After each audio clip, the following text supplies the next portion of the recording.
Hello and welcome to a very special video. Today we're going to talk about, well, improving your painting via failure and, of course, my final words on the Warhammer Color thing. So I'll put my Warhammer Color comments at the end and we'll go ahead and talk about a little bit of, what I have been doing with painting. Now, a while ago, I was given this miniature as a gift from my older brother. He wanted to get me something because, I'm an old man, and he's like, you can't get socks again, so we got this. And I hadn't painted yellow in a number of years, at least in this big of a scale. So I had basically a ill-remembered segment from a Painting Space Marines book where I painted him white and primered. You could also primer him white. And then I hit him with an orange paint and I dry brushed over with white again. A bit of a fap, but it's been a while since I did it. Then I used a pale yellow. I can't remember which yellow it was from Vallejo, and I painted over him. And I was like, well, the yellow is really way too pale. I need to do something to punch it up. So I took Fire Giant Orange from Army Painter Speed Paint, and I put it over it. Then I took that original yellow and put it on the flat surfaces. You can tell, like back here on the power pack, you can see where that orange is in the detail areas. And effectively, this entire miniature was painted with speed paints and techniques I hadn't used before, just because, well, I hadn't really tried them, and I was like, well, let's give him a shot, such as his face. I don't generally paint eyes on my miniatures because I find when a lot of miniatures have eyes, it's a little uncanny, because often when you see a person from a distance, you only see the shadow of where their brows are. You don't see giant glowing white orbs staring at you. Just to point it out, I'm not saying it's a bad idea if you want to do it that way. I just don't. The auburn hair was different. It was the first time I tried to paint basically an auburn. And honestly, between the face, the yellow armor, and the hair, I ended up finding out a lot of techniques that I liked. For example, I liked using Gravelord Gray on the metallics. They give them a really nice dark. You can also use rattling grime and things like that, or a mummified grime from Speed Painter. Point being is, I learned a lot of things from doing this guy, or painting this guy. The same with these Battletech mechs. I'd never painted the color scheme that my brother wanted for these guys, and I was painting them for him. And this is for Clan Coyote, and it was an interesting learning experience. And of course, varnishing him and all of that fun stuff. So what I want to say is, oftentimes, we hold ourselves up far too hard on our own failures or what we perceive as our shortcomings. And often we don't usually view those learning experiences from our mistakes and happenstance, and sometimes things just working even when we didn't think they would work, or discovering something we like, as negative experiences. And what I wanted to say is, really, painting is about failure. Like many things in life, when you learn, you need to fail so that you can understand what works and what doesn't. And it's really, you shouldn't hold yourself to too high of a standard. Never try to be perfect. Try to get perfect imperfection, as I would say. So that was my kind of thing. I just wanted to talk about that because I had been doing some touch-ups on him, and I thought, wow, I should really talk about my experiences and see what it is. What's the biggest thing you guys have maybe messed up or learned something from? What's yours? Let me know in the comment section. Okay. Now this is going to be the last thing I really say about Warhammer Color. And I don't mean that to come across as an incredibly negative thing.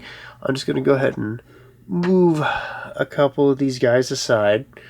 And I don't mean this to sound negative or aggressive, but I'm just going to say this.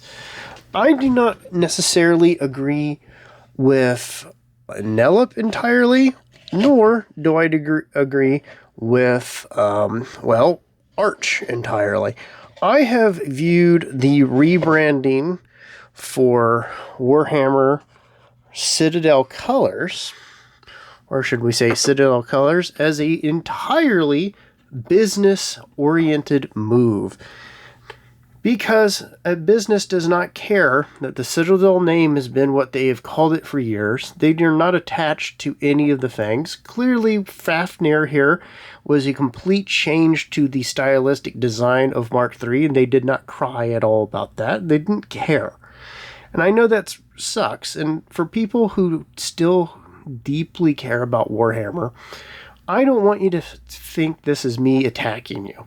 This is me telling you that the company has no connection to Citadel. They have no connection to the previous designs, and they do not respect them in any way. That, I believe, is a summing up of Nellips, is that he thinks it's foolish for people to get upset about it because there is no reason to trust this company to actually have the investment to care what their customers want. And, of course, he's a bit more of an over-the-top guy, and he's a bit more shock-jockish, but that's my opinion. Now, I don't necessarily agree, because I think that when a company starts, for no real reason, changing things, like the Citadel name, changing the Mark IIIs for no real reason, that it does cause alienation, and it can potentially lead to losing money in the future. Again, I'm talking about it from a business perspective. Where Arch comes in is that he says these alterations, like the removal of the Citadel name to Warhammer Color, and the alterations to many of the things, like the armor designs and so on, is because they're focusing on a new audience of people who do not care and do not have a connection to what Warhammer is or was. And I understand that as well. And there is an element of truth. A company that thinks that it can use you as a jump starter to a new audience is not going to care, and they are going to, of course, cater to the audience they think is going to replace you. So I understand what Arch is saying. Where I think both of them have some degree of failing is that Arch is coming from it from someone who deeply cares about what Warhammer was, and Nellips is caught up with what Warhammer is. And that's necessarily a bad thing in either point. I think both have good points on their thing. Maybe the way they put it, I'm not 100% on board with. But my stance is very, very simply this. GW is changing no matter what we do. The people in charge do not care about any of the things that have come before. They didn't even celebrate their 40th anniversary. This is a company that's led by people who are willing to change everything about it because they sense they're going to be able to get more money, which is the point of a company. Now, this does suck as someone who was very much a Warhammer guy for years. It sucks. But I understand that this is what businesses do. When they see a synergy point, they're going to change something. Citadel, well, gosh, we can't let that. We need it to be Warhammer. I think it's both a stupid choice for them to do this, and one that spits in the face of all traditions. All of these truths can be in existence at the same time. It's just a sad situation. So if you do care and you're upset about what they're doing, I'm sorry. They're going to continue doing this. They're not going to stop.